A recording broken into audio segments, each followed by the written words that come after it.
ಆದಂತ ರಾಷ್ಟ್ರಪತಿ ಪದಕ ಪಡೆದಂತ ನಮ್ಮ ಮೊನ್ನೆ ರಾಜ್ಯಪಾಲರಿಂದ ಪದಕ ಪಡೆದಂತ ಶಂಕರ್ ಅವರು ಕೂಡ ಇದ್ದಾರೆ. ಅವರನ್ನು ಈ ಸಂದರ್ಭದಲ್ಲಿ ನೆನೆಸಿಕೊಳ್ತಾ, ಮತ್ತೆ ಈ ನಮ್ಮ ಹಾಲ್ ಅನ್ನು ನಾವು 2-3 ವರ್ಷ ಹಿಂದೆ ಈ ಕಾರ್ಯಕ್ರಮ ಮಾಡಿದ್ದೇವೆ.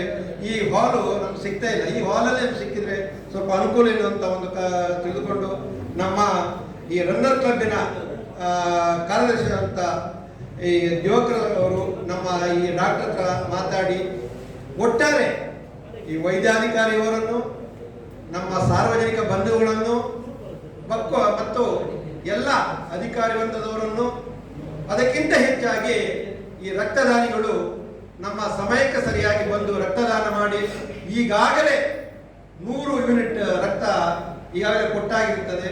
ಆ ವಿಷಯದಲ್ಲಿ ನನಗೆ ತುಂಬ ಹೆಮ್ಮೆ ಇದೆ. ಯಾಕಂತ ಹೇಳಿದರೆ ನಮಗೆ ಅವರಿಗೆ ಶ್ರೀದಾಗ ಹುಟ್ಟುಹಬ್ಬ ಒಂದು ಕಾರ್ಯಕ್ರಮ ಸ್ಟಾರ್ಟ್ ಮಾಡಬಹುದು, ಅದನ್ನು ಒಂದು ಹಂತಕ್ಕೆ ಹೋಗಿ ಅದನ್ನು ಮುಗಿಸುವಂಥದ್ದು ಅಂತ ಒಟ್ಟಾರೆ ಒಂದು ಕಾರ್ಯಕ್ರಮ ಮಾಡಬಹುದು.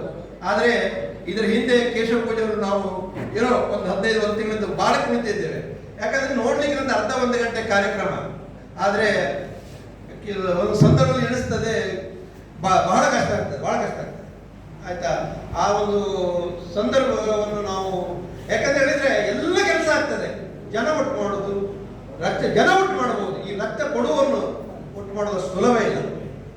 ಅದನ್ನು ನಾನು ಒತ್ತಿ ಹೇಳುತ್ತಾ, ಈ ಕಾರ್ಯಕ್ರಮವನ್ನು ಹುಟ್ಟು ಹಾಕಿದಂತ ಪ್ರಾರಂಭಿಸಿದಂತ ಯೋಗೀಶ್ವರು ಅವರ ನೆನಪು ಸದಾ ನಮ್ಮಲ್ಲಿತ್ತು. ಅದಕ್ಕೆ ಔಚಿತ್ಯಪೂರ್ಣವಾಗಿ ನಮಗೆ